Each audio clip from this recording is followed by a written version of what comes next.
নমো ভগবতে বাসুদেবায়। রাধে রাধে বন্ধুরা।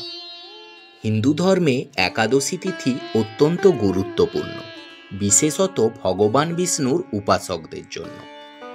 একাদশী উপবাস ও পূজা পালনের মাধ্যমে জীবনের সমস্ত কষ্ট দূর হয় এবং ভগবান বিষ্ণুর কৃপা লাভ হয়।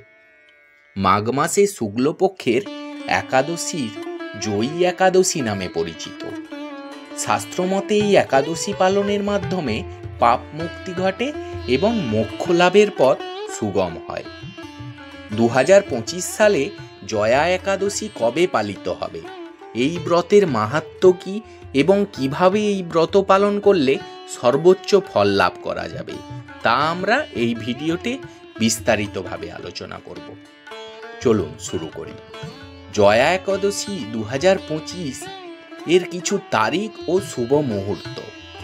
একাদশী তিথি শুরু হবে 7ই ফেব্রুয়ারি 2025 রাত 9:26। একাদশী তিথি শেষ হবে 8ই ফেব্রুয়ারি 2025 রাত 8:15। একাদশী উদযাপনের দিনটি হল 8ই ফেব্রুয়ারি 2025। এই দিনটিতে সারা বিশ্ব জুড়েই জয়া একাদশী পালন হবে। ব্রহ্ম মুহূর্ত হল সকাল 5:21 থেকে 6:13। বিজয় মুহূর্ত দুপুর 2:26 থেকে 3:10 পর্যন্ত। গোধূলি মুহূর্ত হল সন্ধ্যা 6:04 থেকে সন্ধ্যা 6:30 পর্যন্ত। নিশীথ মুহূর্ত রাত 12:09 থেকে রাত 1:01 পর্যন্ত। একাদশী পারণের সময় হল 9ই ফেব্রুয়ারি 2025 ভোর 7:05 থেকে সকাল 9:15 মধ্যে। জয়া একাদশীর মাহাত্ম্য ও পুরাণ কথা আমরা জেনে নিই। জয়া একাদশীর মাহাত্ম্য বিষ্ণু পুরাণ, পদ্ম পুরাণ ও স্কন্দ পুরাণে বর্ণিত হয়েছে। এই ব্রত পালনের মাধ্যমে জন্ম জন্মান্তরের সমস্ত পাপ নাশ হয় এবং ভগবান বিষ্ণুর কৃপা লাভ করা যায়। বন্ধুরা, এবার আমরা জয়া একাদশী বা ভৈমী একাদশীর মাহাত্ম্য এবং পুরাণে উল্লিখিত এক বিশেষ কাহিনী, যা গন্ধর্ব মাল্যবান ও তার পত্নী পুষ্পবতীর জীবন পরিবর্তনের গল্প। কিভাবে এক পাপাচারী ব্যক্তি একাদশী ব্রতের মাধ্যমে মোক্ষ লাভ করলেন, সেই ঘটনাই আমরা এখানে বিশদভাবে তুলে ধরব। সৃষ্টির আদিকাল থেকে দেবলোক, মর্তলোক এবং পাতাললোকের অধিবাসীদের মধ্যে নানান ঘটনা ঘটেছে, যা ধর্মগ্রন্থে লিপিবদ্ধ রয়েছে। ইন্দ্রলোক, যেখানে দেবরাজ ইন্দ্রের রাজত্ব, সেখানে অনেক অপ্সরা ও গন্ধর্বরা বাস করতেন। তাদের মধ্যেই ছিলেন এক সুপুরুষ সুগায়ক গন্ধর্ব। তিনি স্বর্গের রাজসভায় গান গেয়ে দেবতাদের আনন্দ দিতেন। তার কণ্ঠ ছিল মধুর ও সুমধুর, যা শুনে দেবতারা প্রশংসায় মুগ্ধ হতেন। মাল্যবানের স্ত্রীর নাম ছিল পুষ্পবতী। তিনি ছিলেন এক অপরূপ সুন্দরী অপ্সরা। তার সৌন্দর্য এতই মায়াবী ছিল যে কেউ একবার তাকে দেখলে মোহিত হয়ে পড়ত। দেবরাজ ইন্দ্র নিজেও তার সৌন্দর্যের প্রশংসা করতেন। একদিন দেবরাজ ইন্দ্র এক মহোৎসবের আয়োজন করলেন। এই উপলক্ষে স্বর্গের সমস্ত দেবতা, গন্ধর্ব ও অপ্সরাগণ উপস্থিত হয়েছিলেন। সবার মধ্যে আনন্দের পরিবেশ ছিল। দেবরাজ ইন্দ্র নিজে মাল্যবানকে গান গাওয়ার জন্য আহ্বান করলেন, অর্থাৎ গন্ধর্বকে। মাল্যবান তখন তার স্ত্রীর প্রেমে এতটাই মগ্ন ছিলেন যে তার মন সঙ্গীতের প্রতি ছিল না, কিন্তু রাজ আদেশে তিনি গান গাইতে বাধ্য হলেন। তিনি গান শুরু করলেন, কিন্তু তার কণ্ঠ স্বাভাবিক সুর হারিয়ে ফেলল। স্বর্গীয় সঙ্গীতের তুলনায় তার সুরে ভুলভ্রান্তি দেখা গেল। দেবতারা বিস্মিত হলেন, কারণ মাল্যবান কখনো ভুল করেন না। দেবরাজ ইন্দ্র ক্ষুব্ধ হয়ে বললেন, মাল্যবান, তুমি কি মর্তলোকে চলে গেছো? তোমার গানে এত বিশৃঙ্খলা কেন? মাল্যবান তখন বুঝতে পারলেন যে তিনি পুষ্পবতীর প্রেমে এতটাই বিভোর ছিলেন যে রাজসভায় গান ঠিকভাবে পরিবেশন করতে পারেননি।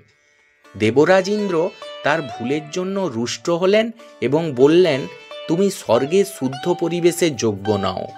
তোমার মন কলুষিত, তাই তোমার কণ্ঠ থেকেও পবিত্র সঙ্গীত নিঃসৃত হচ্ছে না। আমি তোমাকে অভিশাপ দিচ্ছি, তুমি এখন থেকেই নীচ লোকে পতিত হবে এবং এক অভিশপ্ত আত্মায় পরিণত হবে। ইন্দ্রের এই অভিশাপে মাল্যবান ও পুষ্পবতী স্তব্ধ হয়ে গেলেন। তারা দেবরাজের চরণে প্রণাম করে ক্ষমা প্রার্থনা করলেন, কিন্তু ইন্দ্র অনড় রইলেন। মুহূর্তের মধ্যেই দেবলোক থেকে মাল্যবান ও পুষ্পবতী নিক্ষিপ্ত হলেন এক ভয়ঙ্কর নরলোকে। এই লোক ছিল অন্ধকারে পরিপূর্ণ। চারিদিকে শুধু ভূত, প্রেত ও দুঃখী আত্মারা বাস করত। মাল্যবান এখন এক ভূত প্রেতের মতো নরকবাসী হয়ে গেলেন। তিনি অনুভব করলেন দেবলোকের সুখস্মৃতি যেন এখন দুঃস্বপ্ন। এই নরকবাসের কষ্ট অসহনীয় ছিল। কোথাও জল নেই, কোথাও আলো নেই, শরীর আগুনের মতো জ্বলছে, ক্ষুধা তৃষ্ণা অসহ্য হয়ে উঠেছে, চারিদিকে আর্তনাদ ও ভয়াবহ শব্দ, শান্তির লেশমাত্র নেই। এই দুর্বিষহ কষ্টে মাল্যবান ও পুষ্পবতী অনুতপ্ত হলেন। তারা বুঝতে পারলেন তাদের আসক্তি ও গাফিলতির ফলেই এই নরক যন্ত্রণা ভোগ করতে হচ্ছে।